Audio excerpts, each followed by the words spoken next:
네, 오늘 이제 제 20방입니다. 그리스도 안에서 나타나신 하나님의 자비와 공의에 대해서 같이 보도록 하겠습니다.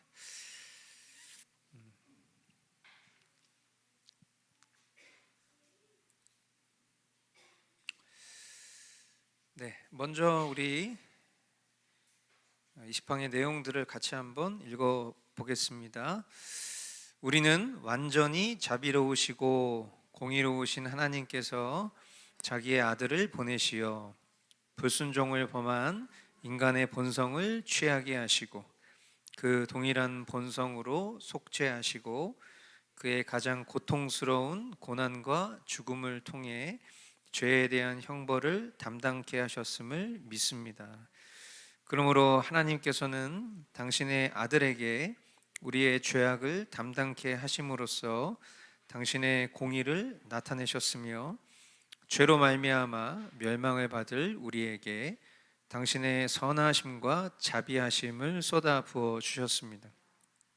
하나님께서는 가장 완전한 사랑으로 당신의 아들로 하여금 우리를 위해 죽도록 내어주셨고 그분을 통하여 우리가 불멸과 영원한 생명을 얻을 수 있도록 우리의 의롭다 하심을 위하여 그분을 다시 살리셨습니다. 네, 하나님의 자비와 공의에 대해서 먼저 보겠습니다. 우리가 믿는 하나님의 우리가 속성을 이야기할 때 하나님은 사랑과 공의가 넘치시는 분이시다, 그렇게 우리가 이야기합니다. 오늘 그 하나님의 사랑과 공의라고 했을 때 그 사랑이라는 단어를 지금 이 벨직 신경에서는 이제 자비로 오늘 사용하고 있습니다. 하나님의 자비, 하나님의 사랑을 생각하면 마치 이런 이미지가 떠오릅니다. 어린 자녀를 대하는 아버지, 그렇죠? 뭐 부모가 이제 자녀를 엄격하게 훈육할 때도 있지만 그러나 기본적으로는 절로 미소 짓는 그 자녀를 바라봤을 때의 사랑스러운 모습이 필연 참된 아버지라면, 자녀라면 당연히 있습니다. 공의를 생각할 때, 하나님의 공의를 생각할 때는 또 어떤 이미지가 떠오르죠? 죄를 멸하시는 심판자의 모습. 그러니까 우리가 하나님을 생각할 때 하나님을 아버지로만 생각하고 하나님을 심판자로만 생각하고 그것은 절대로 건강한 신앙생활을 할 수가 없습니다. 그러니까 그런 이제 뭐 제가 힐난하는 것은 아닙니다만 우리가 이제 뭐 기질을 이렇게 평가할 때도 뭐 감성적인 사람, 이성적인 사람, 어떤 사람이 100%일 수는 없잖아요. 그러니까 우리가 그런 면모들을 다 골고루 갖추고 있어요. 왜냐하면 하나님 그런 분이기 때문에 그런 형상이 우리에게도 내재되어 있는 거죠. 그런데 문제는 뭐냐면 그런 것들이 왜곡될 때 생기는 것이 저는 되게 큰 문제라고 생각해요. 뭐 예를 들면 이런 거죠. 우리가 뭐 이제 범죄자들을 이제 인도적으로 어떻게 조치해야 되는가 뭐 이런 얘기를 할 때 보면은 그런 이제 토론회 같은 것들을 보면은요. 예를 들어서 뭐 사형제도에 대해서 이제 찬성하는 입장과 반대하는 입장, 이런 입장들이 서로 이제 첨예하게 대립을 할 때 보면 사형제도를 이제 반대하시는 분들이 간혹 그런 얘기를 해요. 그 살인한 사람의 입장을 우리가 한번 생각해 볼 필요가 있다. 그 사람이 왜 그렇게까지 살인을 할 수밖에 없었는지, 왜 그가 그런 선택을 해서 이런 일들이 있었는지, 뭐 그가 예를 들어서 어렸을 때 가정 환경 속에서 어떤 문제가 있었기 때문에 그가 오늘날 이런 극악무도한 사람으로 되었는지에 대한 그런 고찰이 필요하다. 뭐 이제 이런 식의 주장들을 막 펼치죠. 그러면 이제 그 반대편에 있는 사람은 뭐 이런 얘기를 해요. 혹시 판결문을 읽어봤냐? 그 사람이 어떤 식으로 살인을 저질렀고 그 피해를 입은 사람의 가족과 그 상황 속에서 그가 겪었던 그 끔찍한 일들에 대해서 안다면 그런 얘기를 할 수 있겠느냐? 막 이런 식을 얘기를 했을 때 제가 이제 가끔 그런 토론들을 보면은 이런 거예요. 이제 그 판결문 읽어봤냐라는 이제 사형을 찬성하는 사람의 입장에서 막 얘기를 할 때 사형 제도를 반대하는 사람의 표정이 굉장히 진짜 막 치에 떨리는 표정으로 막 그런 얘기를 하는 사람 보는 거예요. 그러니까 그 내면이 뭐냐면, 야, 저런 인간성도 없는 인간, 살인자의 인권 따위는 전혀 관심 없는 그런 인간, 막 이런 식으로 네가 하는 말은 그냥 이성적인 말일 뿐이야, 막 이런 식의 이제 모습을 보일 때가 있거든요. 근데 저는 개인적으로 그런 이야기들을 할 때 항상 우리가 되게 경계해야 되는 게 뭐냐면, 예전에도 제가 그런 얘기를 한번 한 적이 있습니다만, 예를 들어서 우리가 어떤 인권에 대해서 되게 중요하게 생각해야 되는 건 맞아요. 왜냐하면 하나님의 가치가 거기에 있기 때문이에요. 그런데 인권이 우리의 신앙의 결론은 아니거든요.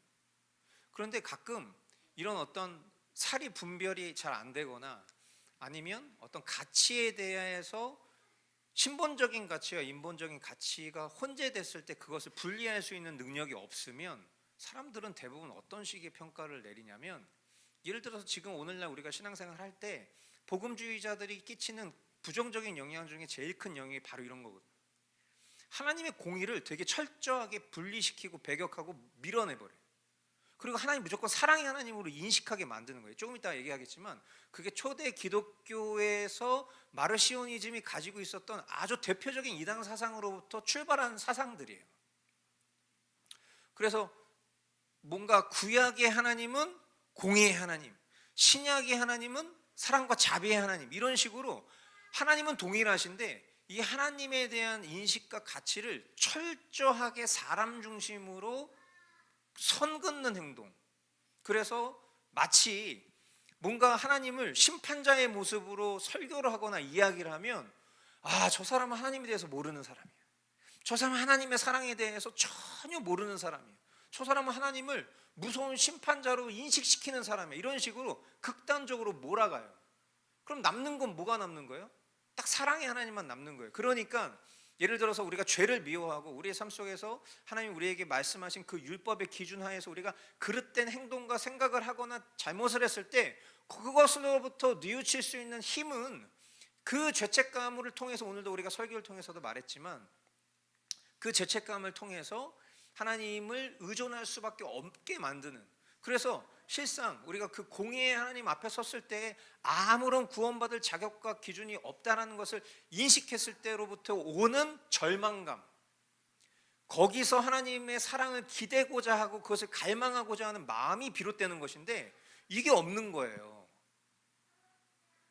그러니까 결국 감성으로 신앙생활을 하게 되는 거죠. 느낌으로. 그래서 하나님, 사랑의 하나님, 이런데 삶에서는 자기가 하고 싶은 거 다 하고 살아. 근데 이게 저는 이제 오늘날 SNS도 이런 부분에서 굉장히 큰 문제를 주고 있다고 생각해요. 그러니까 보면은 대부분 사람들이 다 그런 감성 논리에 젖어 있어요. 모든 게 다. 저도 F고 저도 굉장히 감성적인 사람이지만 갈수록 저는 좀 신앙적인 부분이나 지금 우리가 살아가는 세상을 바라보는 기준에서 우리의 이성을 빨리 깨우지 않으면 사리 분별을 못 해요. 완전 모든 게, 그러니까 신앙도 그렇고 무슨 뭐 정치도 그렇고 이념들이 다 감성 논리에 젖어 있어요. 그러니까 옳고 그름에 대한 분별과 기준이 없이 계속 감성으로만 가는 거예요. 근데 실제로는 내가 책임질 수 있지도 않은 것에 대해서 굉장히 큰 권리들을 말한단 말이에요. 오늘 이 지점이 굉장히 중요한 부분이라고 생각합니다. 이 자비와 공의를 우리가 잘 이해하는 거. 초대교회 시대에 좀 전에도 제가 말씀드렸지만 구약의 하나님은 진노하는, 심판하는 하나님, 신약의 하나님은 사랑과 긍휼의 하나님이라고 가르쳤던 이 마르시온의 이단 사상, 우리가 이제 역사적으로 이런 내용들을 배우지 않으면 그냥 그것은 뭐 표피적으로 우리가 살아가는 시대 어딘가에 있는 어떤 그런 사상인 것처럼 우리가 생각할 수 있는데 그렇지가 않아요. 이게 다 기독교사를 공부하다 보면 그 속에서 처음으로 표출되었었던 그런 대표적인 이단 사상들이 있고 그 이단 사상들이 계속 시대를 지나면 지날수록 없어지지 않고 그 모습이 그대로 반영되는 거예요. 사람 뭐 길게 살아봤자 100살밖에 못 살잖아요. 100살 지나고 나면 그 뒤에 일어나는 삶에 대한 책임과 관심은 없는 겁니다, 자연스럽게.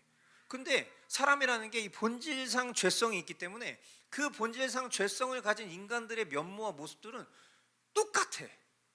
그러니까 이런 사상들이 계속 나타나는 거예요. 그 시대 속에서 이단으로 단죄를 받아도 또 다른 시대로 나아가면 또 다른 시대 속에서 또 똑같은 모습, 또 그 시대가 지나가면 또 그 모습이 또 계속 발현되는, 지금 우리가 살아가는 시대도 마찬가지죠.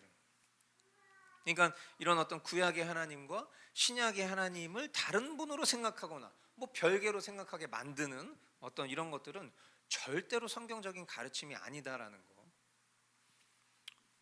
하나님 같은 분이시죠. 하나님의 공의에 대해서 보겠습니다. 자, 하나님의 공의가 뭐냐? 하나님의 공의가 뭡니까? 여러분이 알고 계시는, 여러분들이 나름 정의하고 계시는 하나님의 공의. 하나님의 공의는 간단합니다. 선과 악을 정확하게 분별하시는 하나님의 거룩한 성품, 그것이 하나님의 공의라고 말할 수 있겠어요. 즉 하나님의 공의는 하나님의 완전하고 의로운 법을 기준으로 해서 옳고 그른 것을 가감없이 판단하고 심판하는 행위, 그것이 하나님의 공의입니다. 그러면 이제 우리가 하나님의 공의적인 측면에서 그거는 맞지 않아, 이런 식으로 만약에 얘기를 한다는 것은 그건 무슨 말이에요? 결국 이 하나님의 공의가 우리 인간을 판단하시는 도덕적인 기준이 된다.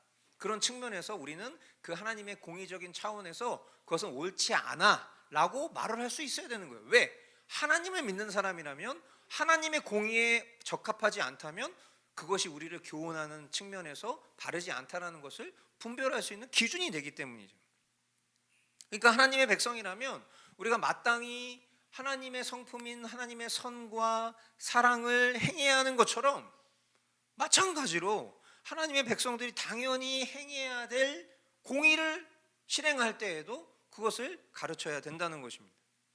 그러니까 제가 자녀를 양육하는 부분에 있어서도 늘 말씀드리는 게 뭐냐면, 자식을 혼내고 나무래고 훈육하는 일을 부모들이 굉장히 꺼려해요. 왜? 그런 일을 하면 자식과 관계가 불편해지거나 아니면 내 마음이 그게 편하지가 않거든요. 근데 어떻게 계속 사랑으로 가르칠 수 있습니까? 그러니까 자꾸 무슨 이렇게 뭐 교회 안에서 일을 할 때도 사랑으로 해야지, 우리가 일을 할 때는 사랑으로 해야지, 그렇게 하면 너무 안 돼, 뭐든지 사랑으로 하는 거야. 다 사랑만 얘기, 공의로 해야지, 이런 얘기 들어보신 적 있어요? 대부분 다 사랑으로 해야죠, 우리 사랑으로 품어야죠, 다 사랑만 얘기한다니까. 진짜로 이게 굉장히 마르시온적인 이 이단 사상이 계속 있는 거예요, 지금 우리 시대에도. 그러니까 뭐만 얘기하면 다 사랑으로 하라고 얘기해. 사랑과 공의로 얘기하라는 얘기 들어보신 적 있어요? 한 번도 없을걸? 다 사랑으로 하래, 다. 그러니까 다 그냥 다 우리 좋은 대로 하자, 이게 사랑이야, 쉽게 얘기하면. 자녀를 키우는 것도 사랑으로 키워야죠. 그러니까 사랑으로 키우는 게 뭔데 도대체? 애가 뭐 잘못했어. 근데 애가 잘못하는데 그 행동이 고쳐지지 않아. 그러면 우리는 어떻게 하죠? 뭐 시간이 지나면 알아서 잘 애가 크겠죠. 주님이 사랑으로 돌봐주시겠죠. 도대체 무슨 자신감인 거야? 속담에 3살 버릇 8까지 간다는 얘기는 그럼 무슨 얘기예요? 그러니까 우리가 보편적인 사회와 인간의 어떤 생활 속에서도 통용되는 얘기들이 있는데, 그 통용된 얘기를 이상하게 교회에서는 자꾸 왜곡을 시켜. 뭐든지 다 사랑으로 하자는 거야. 사랑으로 하는 게 잘못됐다는 얘기를 하는 게 아니죠. 사랑과 공의로 해야 돼. 그게 하나님의 성품이니까.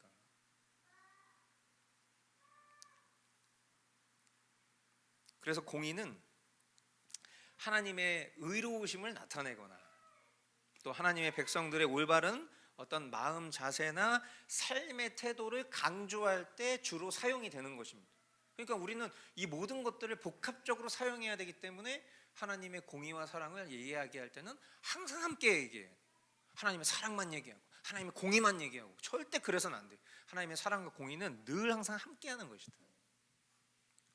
하나님은 에덴 동산에서 아담을 향해서 이 선악을 알게 하는 나무의 열매를 금하시면서 뭐라고 말씀하셨죠? 네가 먹는 날에는 반드시 죽으리라, 그렇게 말씀하셨어요. 그러니까 이게 하나님의 기준이죠. 너 마음껏 누려라. 그런데 이 선과 악을 알게 하는 나무의 열매만은 먹지 마. 너 그것을 만약에 먹게 되면 너 반드시 죽는다. 그럼 사랑만 강조하면 어떻게 되는 거예요? 하나님 너무 나를 규제해. 하나님 너무 나를 막아. 하나님 너무 좀 극단적이셔. 막 이런 식으로 우리 생각하는 거예요. 만약에 그렇게 생각한다면 하나님 모든 것들을 풍성하게 누릴 수 있도록 하셨는데 그 중에 선과 악을 알게 하는 나무의 열매만 먹지 말아라. 왜? 그게 너한테 유익이니까. 너 그거 먹으면 죽으니까 그거 먹지 말아라 라고 얘기하신 건데, 인간의 이런 사랑을 관용으로 생각하는 어떤 그런 마음들, 그 죄성들 속에서 그 자신이 그것을 어김으로 말미암아서 사망이 임했음에도 불구하고 그 책임을 자신에게 찾으려 하지 않고 하나님 원망하는데 막 쓴단 말이에요. 마찬가지예요. 이런 상황도 마찬가지예요. 근데 결국 어떻게 했어요? 그냥 아담 지가 하고 싶은 대로 했습니다.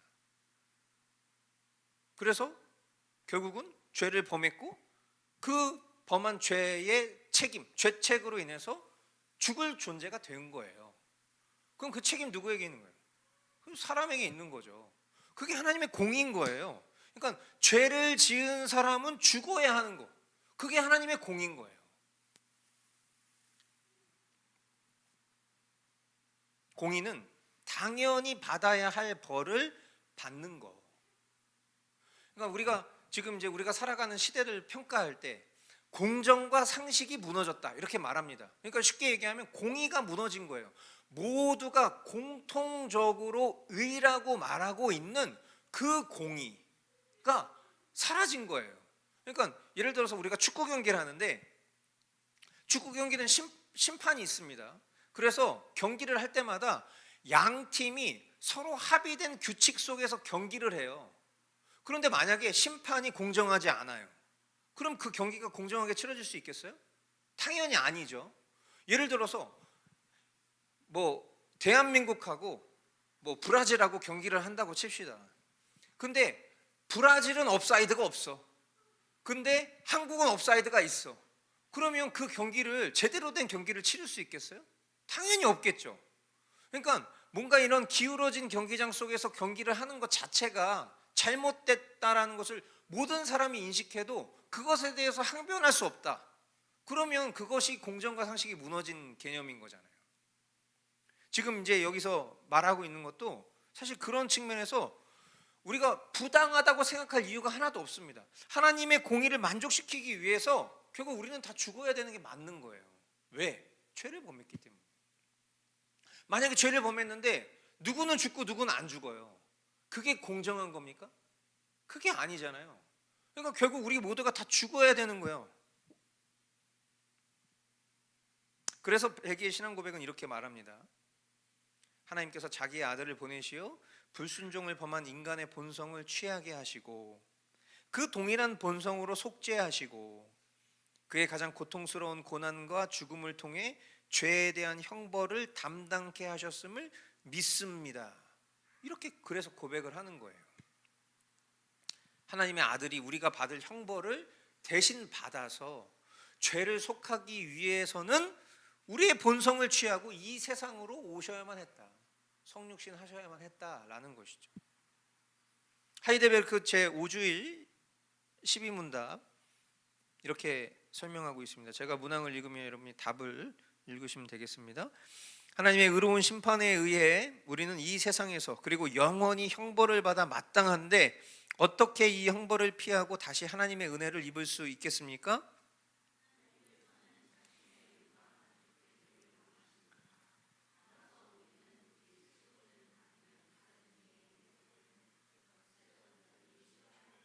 네, 여기서 이렇게 얘기합니다. 우리는 우리 스스로든 아니면 다른 이에 의해서든 죗값을 완전히 치러야 한다.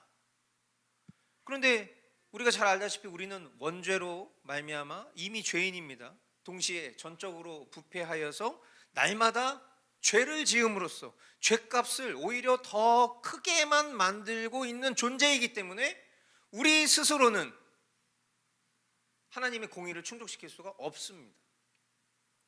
그렇기 때문에 하나님께서는 우리 스스로나 다른 피조물들이 감당할 수 없는 그런 우리의 죄를 대신해서 속하시기 위해서 하시고자 고안한 방식이 바로 하나밖에 없는 아들을 우리에게 보내주신 거예요. 인간의 몸으로 보내주신 거예요.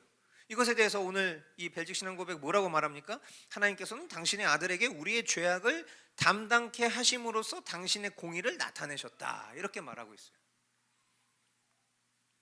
그래서 성경은 이 예수님에 대해서 이렇게 얘기합니다. 하나님의 아들 예수 그리스도는 죄가 없으신 분, 동시에 그리스도는 하나님의 법에 완전히 순종하셨다. 그런데 그럼에도 불구하고 하나님은 그 하나님의 아들이 되신 예수 그리스도가 모든 죄를 범한 것처럼 그에게 모든 죄를 다 담당시키신 거예요. 그래서 우리가 잘 아는 이사야서 53장 3절로 6절 같이 한 목소리로 읽어보겠습니다. 시작.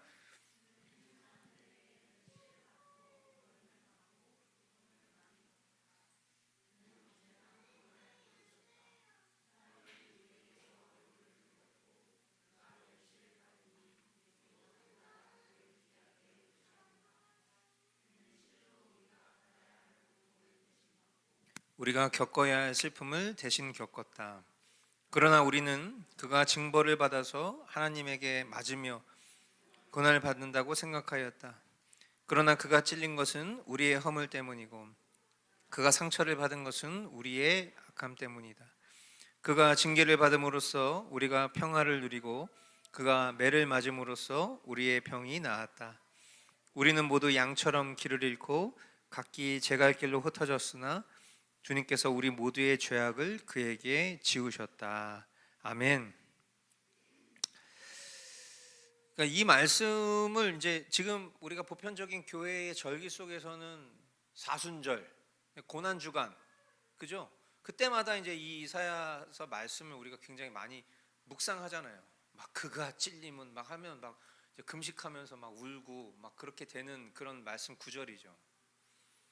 이 말씀들이 그냥 우리에게 그냥 어떤 뭐 종교심을 북돋아주는 그런 말씀이 되면 안 되고, 정말 이게 우리에게 체휼되어지고 이게 매일매일의 감격, 그러니까 예수님의 어떤 십자가 죽음과 그리고 부활하심에 대한 고백과 그 신앙 고백들이 그냥 어떤 특정 절기에 집중되고 편중되기보다는 이거 매주 우리의 어떤 주일과 우리의 삶 속에서 늘 이것이 우리에게 묵상되어져야 되는 것이 참된 신앙이죠.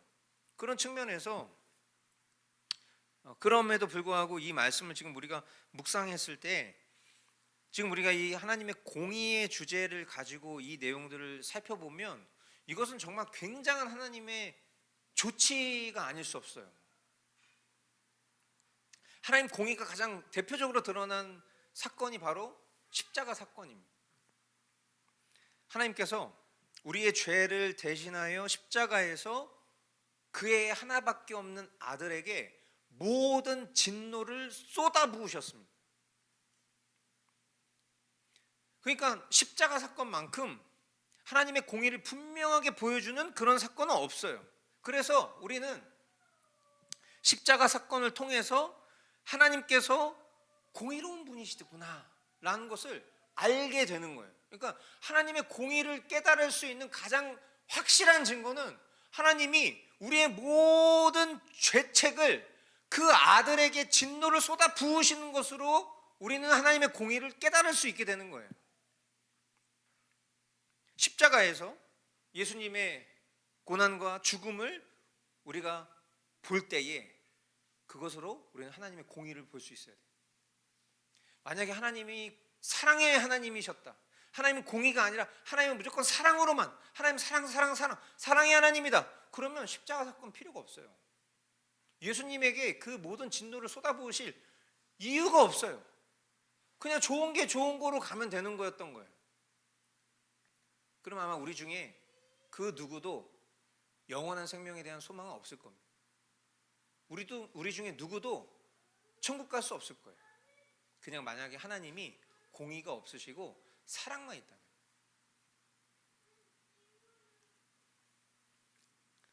자, 다음 페이지. 자, 공의를 이야기했다면 당연히 사랑을 얘기해야 돼요. 이 두 가지 중에 하나만 강조하는 것은 건강하지 못한 거라고 얘기했죠. 하나님의 자비, 사랑에 대해서 이야기를 하겠습니다. 하나님이 하나밖에 없는 아들을 보내심으로 인해서 하나님의 공의를 충족시키셨지만 동시에 그를 통해서 또한 하나님의 자비하심을 나타내 보이심으로 우리의 구원을 이루셨어요. 이것에 대해서 오늘 우리가 읽은 벨직 신앙 고백은 이렇게 말하고 있습니다. 죄로 말미암아 멸망을 받을 우리에게 당신의 선하심과 자비하심을 쏟아부어 주셨습니다. 하나님께서는 가장 완전한 사랑으로 당신의 아들로 하여금 우리를 위해 죽도록 내어주셨고 그분을 통하여 우리가 불멸과 영원한 생명을 얻을 수 있도록 우리의 의롭다 하심을 위하여 그분을 다시 살리셨습니다. 우리가 잘 알다시피 저와 여러분들은 죄로 멸망받아 죽을 존재들이었습니다. 이것이 무엇이라고 말했어요? 이게 하나님의 공의라고 말했습니다. 우리 중 누구도 우리 자신의 어떠함으로 하나님의 공의를 충족시킬 수 없다는 것을 우리는 잘 알고 있습니다. 그러니까 그 하나님의 공의 앞에서 그 누구도 항변할 수 없고 변명할 수 없고 원망할 수 없다라는 것을 적어도 참된 신자라면 고백합니다. 그런데 이런 죽어 마땅한 우리를 하나밖에 없는 아들의 대속 공로로 인하여서 우리가 마땅히 받아야 될 그 영벌의 저주를 받지 않도록 하셨습니다. 이것이 뭐예요? 이게 바로 하나님의 사랑이고 자비인 거라는 거예요. 그리고 이것이 가장 분명하게 드러난 사건이 뭘까요? 이 또한 십자가 사건입니다. 그래서 이제 어떤 이들은 막 스토리텔링을 하다 보니까 이 십자가를 이렇게 딱 그렸을 때 가로변과 세로변을 놓고 가로, 수평적인 어떤 그런 의미를 하나님의 사랑과 자비로 표현하고 또 수직적인 이 세로변을 하나님의 공의, 그래서 뭔가 좌와 우를 가로지르는 뭔가 이런 식의 형상으로 이해하게끔 합니다. 뭐 나쁘지 않은 표현이라고 생각해요. 하나님의 사랑과 공의, 자비와 공정이 가장 잘 드러난 그곳이 바로 십자가다. 맞습니다.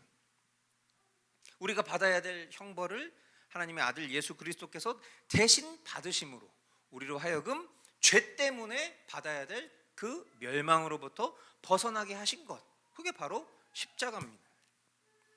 예수님의 이 십자가 사건은 단순히 어떤 하나님의 자비를 보여주는 긴 역사의 정점, 우리가 이렇게 결론 지을 수도 있겠지만 사실 그렇지 않아요. 하나님은 이 인류 역사 가운데에서 이 십자가 사건을 정점으로 두신 것이 아니에요. 사실은 이미 오래전부터 하나님은 이 모든 일들을 계속해서 예표하셨고 그 속에서 빌드업 하셨고 이제 이 십자가 사건을 기점으로 해서 영원히 완성될 그 하나님 나라에 이르기까지 우리가 살아가는 삶 속에서도 하나님은 그 사랑과 공정을 우리에게 계속 드러내고 계신 중이거든요. 근데 우리가 간단하게만 생각을 해봐도 하나님은 어떤 일들, 하나님은 어떤 사랑의 결정을 이루셨는가, 자비를 이루셨는가를 볼 수 있습니다. 우리가 창세기 3장에 보면 아담이 하나님께서 주신 그 생명의 법을 어기죠. 그리고 당연히 그 어긴 죄값으로 인해서 저주를 받고 영웅벌에 처할 수밖에 없는 존재가 되었습니다. 단순히 그냥 어떤 육체적인 죽음뿐만 아니라 영적으로 죽은 자가 되었습니다. 그런데 하나님은 하나님의 자비하심으로 인해서 그가 공의 때문에 받아야 될 그 합당한 벌을 바로 내리시지 않습니다. 어떻게 하십니까? 아담과 하와를 대신해서 한 짐승을 잡아서 가죽옷을 지어서 입히셨어요. 그러니까 이 가죽옷, 이거 복음에서 굉장히 중요한 표현이죠. 가죽옷. 그리고 후에 하나님께서는 모세를 통해서 명하신 희생 제사를 또 드리게 하십니다. 그리고 희생 제사를 드릴 때 그 제물의 머리에 안수하는 것을 통해서 그 제사를 지내는 사람의 죄가가 그 짐승에게로 전가되게끔 그것을 하는 그런 상징적인 예식을 하셨습니다. 그러니까 가죽옷, 그리고 희생제물, 희생제사, 그리고 마지막에 제단에 죽은 짐승의 피를 뿌리는 속죄, 죄를 덮는 것을 상징하는 것이죠. 결국 이 모든 것들은 예수님께서 이루실 속죄의 죽음을 상징하는 일들이었어요. 그러니까 그냥 단순히 십자가 사건으로 끝이 아니에요. 계속해서 인류 역사 가운데, 하나님의 백성들 가운데 하나님은 이와 같은 하나님의 사랑과 자비를 베풀고 계셨습니다.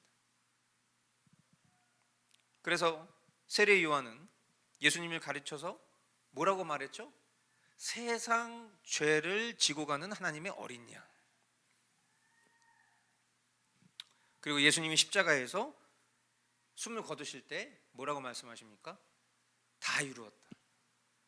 그런 말씀을 통해서 결국 이 율법적인 제사가 상징했던 것을 예수님의 그 대속적인 죽음을 통해서 완성하셨다, 성취하셨다라는 것을 선포하신 것입니다. 이것이 그냥 단순히 그냥 우리가 뭐 사랑으로 해야지 막 이렇게 말할 수 있는 수준의 것들이 아니에요. 예수님의 이 사랑과 이 하나님의 사랑과 이 성삼일체 하나님의 그 사랑과 공정이 우리의 삶 속에서 발현되고 그것이 우리에게 실천되어지는 과정 속에서 그냥 감성파리적인 수준으로 그냥 뭐든지 다 그냥 다 뭔가 방조하는 것을 사랑으로 표현하는 그런 식의 사랑이 절대 아니라는 거예요. 엄청난 책임이 있고 엄청난 대가가 있고 엄청난 희생이 있는 겁니다. 그건 당연히 자녀를 키우는 것도 비슷한 거예요. 엄청난 희생의 대가를 통해서 죄성을 가지고 그릇된 길로 나아갈 수 있는 존재를 바로 잡는 거예요. 공의로. 그 결과가 사랑인 거예요. 그 사랑의 결과 속에서 공정이 세워져 가는 거예요. 우리가 살아가는 일상의 삶도 똑같은 겁니다. 그리스도 안에서 나타난 하나님의 자비와 공의. 예수님이 십자가에서 하나님을 향해서 이렇게, 성부 하나님을 향해서 이렇게 말하십니다. 나의 하나님, 나의 하나님, 어찌하여 나를 버리셨나이까? 이 부르짖음은 십자가에서 하나님의 공의와 자비가 완전하게 나타났다라는 것을 보여주는 부르짖음입니다. 하나님은 자비로운 분이시죠.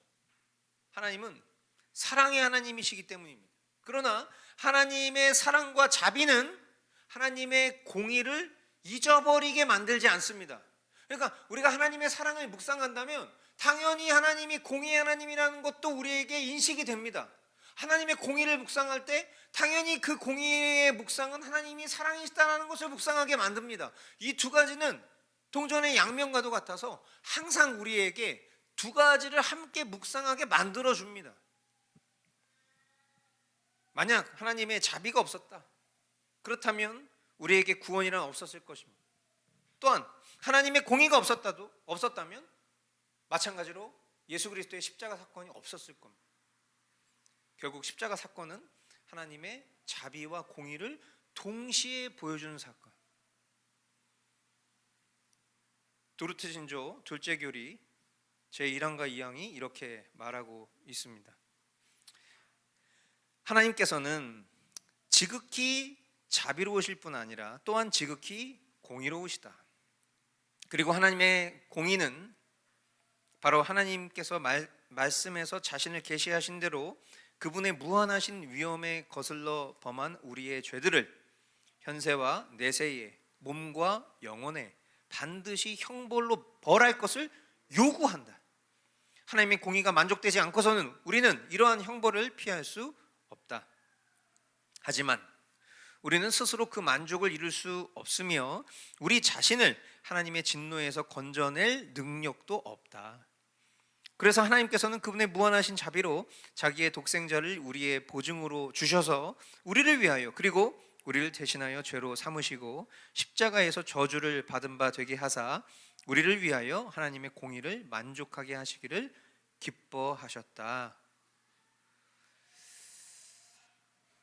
결국 우리가 이 십자가 사건을 통해서 분명히 알 수 있는 것은 구원은 전적으로 하나님의 은혜요, 하나님의 주권적인 사역이라는 것입니다. 즉 구원의 주도권은 전적으로 하나님에게 있다. 그러니까 우리가 이런 얘기는 계속해서 반복적으로 했기 때문에 사실 여기서 우리 교우들이 이견을 가질 만한 그런 내용은 저는 없다고 생각합니다. 그런데 왜 이런 내용을 반복적으로 이야기를 하는가 곰곰이 생각을 해보면 그냥 뭐 주어진 어떤 진도에 맞춰서 또는 주제에 맞춰서 형식적으로 그 속에서 담아내야 될 얘기를 그냥 앵무새처럼 떠들어대는 그런 개념으로 말을 하고 있는 것이 아니라 왜 그런 거 하니 생각을 해보면 하나님의 경륜 속에서 우리가 실제로 그렇게 생각을 하지만 우리가 그것을 믿지 않는 경우들이 많아요. 하나님의 주도적인 섭리, 우리 굉장히 좋아하는 표현들 중에 하나일 겁니다. 하나님 주권 가운데 있습니다. 그런데 우리가 실제로 그 하나님의 주도적인 섭리를 진짜 믿는 행실로 살고 있냐? 구원도 마찬가지고 우리가 살아가는 삶도 마찬가지죠. 정말 우리가 정말 하나님의 주권을 인정하고 살아가고 있는가? 그렇지 않아요. 그러다 보니까 이 구원이 주도적으로 하나님 주도적으로 이루어지는 일이다라는 이런 가르침의 교리들을 또 말씀의 내용들을 우리가 계속 맞닥뜨리면서 우리 자신이 결정적인 순간에 취해야 될 그 믿음의 향방을 이와 같은 가르침과 교육들 속에서 우리가 그것을 이루어 가고 있는 중인 거예요.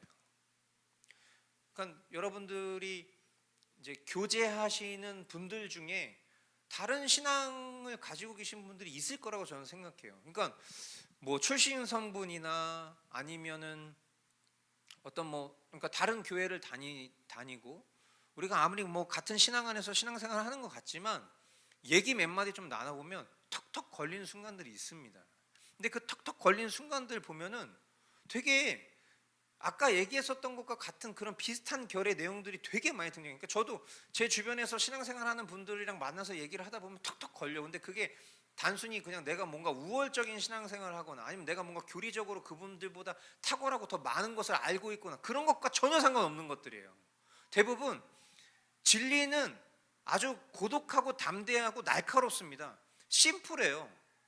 이거를 둘러싸고 있는 뭔가 거대한 담론이나 이거를 둘러싸고 있는 거대한 지식이 있지 않아요. 근데 진리 비스무리하거리한 것들을 보면 이것 외에 굉장히 많은 부수적인 것들이 담겨져 있는 거예요. 오히려 그러니까 뭔가 이야기를 나누면 결론은 되게 명백한데 근데 되게 이교도적인 사상을 가지고 기독교 신자로 신앙생활을 하고 있는 모습들을 자꾸 보게 되는 거예요. 우리가 뭐 단순히 그냥 뭐 신사도 운동이나 그런 또 신비주의나 이런 것들은 사실 분별이 되게 선명하지만 그래서 항상 이 개혁주의들이 이야기할 때에 굉장히 큰 어떻게 보면 적이라고 표현할 수 있는 그 이념이 전 복음주의라고 생각해요. 왜냐하면 복음주의는 굉장히 우리가 이제 믿고 신앙하는 바와 매우 흡사하지만 그 속에 아주 은밀하고 좀 다르게 인간의 그런 어떤 느낌과 감정을 굉장히 충족시켜주는 것들로 채워져 있거든요. 그러니까 저도 이제 가까이에 계신 분들 뭐 이렇게 SNS에서 뭐 활동하시는 모습들 보잖아요. 그러면 숨이 턱턱 막힐 때가 있어요. 이걸 왜 하는 거지? 왜 이걸 이렇게 좋아하는 거지? 왜 이런 걸 추구하는 거지? 그럼 대부분 보면 가장 근간이 되는 진리에 대한 결여 때문이에요.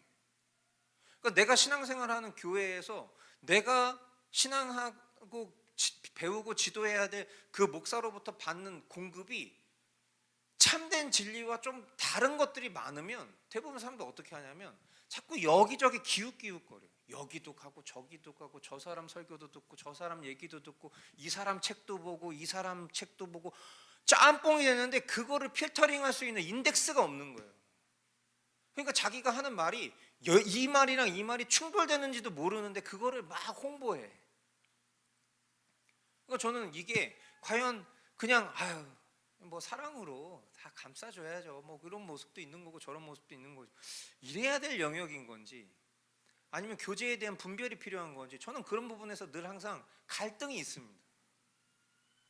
왜냐하면 저도 이제 인정과 평판이 중요하지 않은 사람은 아니잖아요. 당연히 그거로부터 자유로운 사람은 없겠죠. 그러니까 저도 누군가에게 미움받거나 누군가에게 뭐 근거 없이 막 비난을 해서 공격에 휘말리거나 어떤 그런 논쟁거리가 되고 싶은 마음은 없어요. 그런데 안타까운 거죠. 왜 이러는 거지? 왜 이렇게밖에 신앙생활을 할 수가 없는 거지? 왜 자기가 하는 말이 앞과 뒤가 다르다는 것을 지금 모르는 거지? 왜 교회에서 신앙생활을 하는 것을 뛰어넘어서 자꾸 다른 이야기를 하고 있지? 너무 안타까운 거예요. 그래서 우리가 이제 이런 내용들을 반복적으로 다루는 그 과정 속에서도 그냥 단순히 뭐 하나님의 공의와 자비를 배웠다 이런 수준이 아니라 우리 삶에서 실제 이 공의와 자비가 함께 건강하게 작용되고 있는지에 대해서 면밀하게 보셔야 해요. 모든 영역에서 마찬가지. 그것이 우리의 삶에서 체휼되지 않으면 예수님의 십자가 사건은 우리에게 아무런 감동이 되지 않을 겁니다. 그냥 내가 뭔가 이런 막 사순절 기간이 되면은 막 금식을 하면서 내가 막 미디어 금식도 하면서 저는 그런 행위가 나쁘다고 생각하지 않아요. 그런데 그게 진지하려면 평상시에도 그와 같은 진지함이 있었어야 되는 거예요. 근데 그게 아니잖아요? 그럼 그게 뭐예요? 결국 그런 게 다 외식인 거예요. 그러니까 평상시에 수반되지 않은 신앙이 어떤 특정 기간에 편중된다는 것 자체가 이상한 거예요. 그러니까 예를 들어서 건강한 몸을 유지하고 싶다. 그것은 어떤 다른 사람의 기준에 의해서 좌지우지되면 안 되는 거예요. 건강이라는 건 그런 겁니다. 근데 예를 들어서 내가 미적으로 우월한 몸을 갖고 싶다. 그래서 내가 뭔가 내 삶의 어떤 변화를 극단적으로 가져가기 위해서 내가 6주라는 기간 동안은 내가 특별히 이번에 완벽하게 뭐 디톡스도 하고 내가 그 기간 동안에 간헐적 단식도 해서 내 몸의 세팅을 한번 바꿔보겠다. 저는 그런 것도 필요하다고 생각해요. 근데 그게 건강하고 연결이 된다고 생각하지는 않아요. 건강은 평상시에 계속 건강을 지향하고 유지해야 되는 거예요. 그렇죠? 신앙생활 똑같은 거예요. 그러니까 저는 개혁신앙이 이벤트가 너무 없는 것에 대해서 저는 항상 되게 그런 부분에 대한 어려움이 있습니다. 왜냐하면 저도 그냥 목회를 할 때 그냥 이렇게 플랫한 그런 목회보다는 약간 다이나믹을 좀 구사하면서 뭔가 성도들의 어떤 환기를 일으키고 그리고 거기서 뭔가 오는 그런 에너지를 동력 삼아서 뭔가 교회도 프로모션하고 뭔가 이렇게 알리고 싶은 그런 욕구가 있어요, 저에게도. 그러니까 뭔가 이런 특정 기간에는 뭔가 막 우리 같이 이번에는 막 그냥 평상시에 안 해봤던 그런 금식도 좀 해봅시다. 그래서 막 서로 막 이렇게 돼가지고 그리고 성금요일에 모여서 우리 같이 성찬하면서 막 눈물을 흘리면서 예수님이 나를 제일 막 이런 것도 진짜 왜냐면 저도 그렇게 신앙생활 했었으니까. 저는 예전에 제가 이제 그 20대 중반에 이제 진짜 제대로 이제 회심을 하고 처음으로 맞이하는 사순절 때 저 지금도 또렷이 저희 어머니랑 저랑 둘이 금요일날 철야 그 성금요일날 간 거예요. 근데 내 앞에 권사님 장로님 부부가 앉아 있었어요. 근데 권사님이 엄청 키득키득거리면서 계속 웃고 있는 거야. 내가 갑자기 그분을 향한 분노가 일어나는 거예요. 지금 오늘 성금요일인데 웃음이 나와? 막 이런 마음이 드는 거죠. 그러니까 막 그 다음부터는 그분을 보면은 그 생각이 나가지고 쳐다보고 싶지도 않아. 그분의 아들이 저랑 되게 친한 저기 동생이었거든요.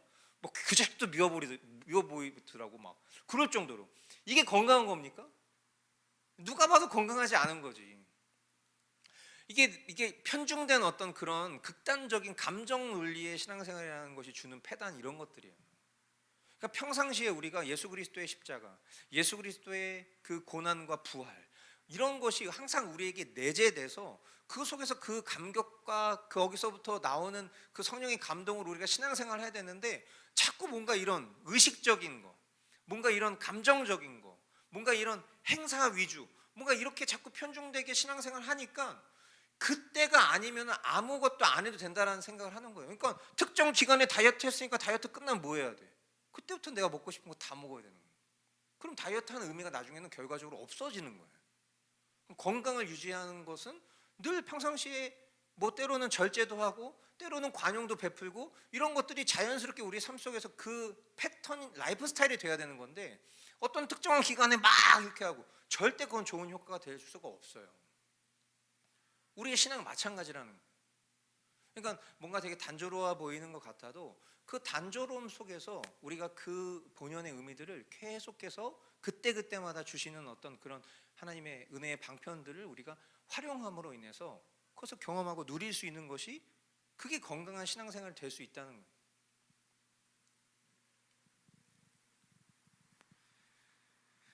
그래서 우리가 이 벨직 신앙 고백이 계속 강조해오던 것을 한번 리마인드 해볼 필요가 있습니다. 16항, 우리는 첫사람의 범죄로 말미암아 아담의 모든 후손들이 멸망과 파멸에 떨어졌을 때 하나님께서는 자기를 자비로우시고 공의로우신 분으로 나타내셨음을 믿습니다. 지금 뭐 얘기하고 있는 거예요? 이 주도권을 얘기하는 거예요. 하나님의 주권적인 사역. 17항, 우리는 은혜로우신 하나님께서 사람이 스스로 육체적이고 영적인 죽음에 빠져서 전적으로 비참하게 된 것을 보시고 당신의 놀라운 지혜와 선하심으로 사람이 두려워 떨며 당신에게서 도망칠 때 사람을 찾기 시작하셨다는 것을 믿습니다. 주도권. 18항, 하나님께서 당신의 거룩한 선지자들의 입을 통하여 조상들에게 하신 약속을 성취하기 위하여 당신께서 정하신 때에 당신의 독생자이시며 영원하신 아들을 세상에 보내셨다. 주도권. 오늘 20항, 하나님의 자비와 공의를 통하여 우리의 구원을 이루셨으며 이 구원이 하나님의 가장 지혜로우신 방법에 따라 십자가에서 나타났다. 주도권. 십자가 사건을 통해서 하나님의 공의와 자비를 우리에게 보여주신 그것들을 여러분들이 오늘 이 시간을 통해서 다시 한번 잘 우리 심령 가운데 새기실 수 있게 되길 바라요. 끝으로 이런 표현이 나왔습니다. 불멸과 영원한 생명. 우리가 이제 장차 가지게 될 복이죠. 불멸, 죽지 않는 것, 영원한 생명을 누리는 것. 이 모든 것이 하나님께 의존적인 것이다, 그렇게 말할 수 있을 것입니다. 우리가 이것을 취할 수 있고 우리가 이것을 쟁취할 수 있고 획득할 수 있는 능력 우리에게 없습니다. 이건 하나님 우리에게 주시는 것이죠. 하나님의 자비와 공의를 통해서 우리에게 임하게 되는 복인 것입니다. 하나님은 가장 악한 죄라도 자신의 그 허물을 덮으시는 분이십니다. 우리는 바로 그런 사랑에 의해서 완전하게 의롭다 여김을 받는 그런 존재가 된 것입니다. 결국 이 구원의 은혜를 통해서 우리가 하나님과 영원한 그런 동거하는 그런 자, 연합하는 자가 될 것이에요. 그래서 오늘 이런 주제들을 우리가 너무나 잘 아는 내용들이지만 그 속에서 우리가 붙들어야 될 것들, 십자가를 빗대어서 우리가 이해하는 방식들, 그리고 동시에 그냥 우리의 삶 속에서 이것이 어떤 편중된 이벤트나 또는 어떤 그런 감정으로 치우치는 것들이 아니라 이것이 우리의 삶에서 매일매일 묵상되어지는 그런 방향성들로 오늘 이렇게 좀 결론을 내면 좋겠다 싶습니다.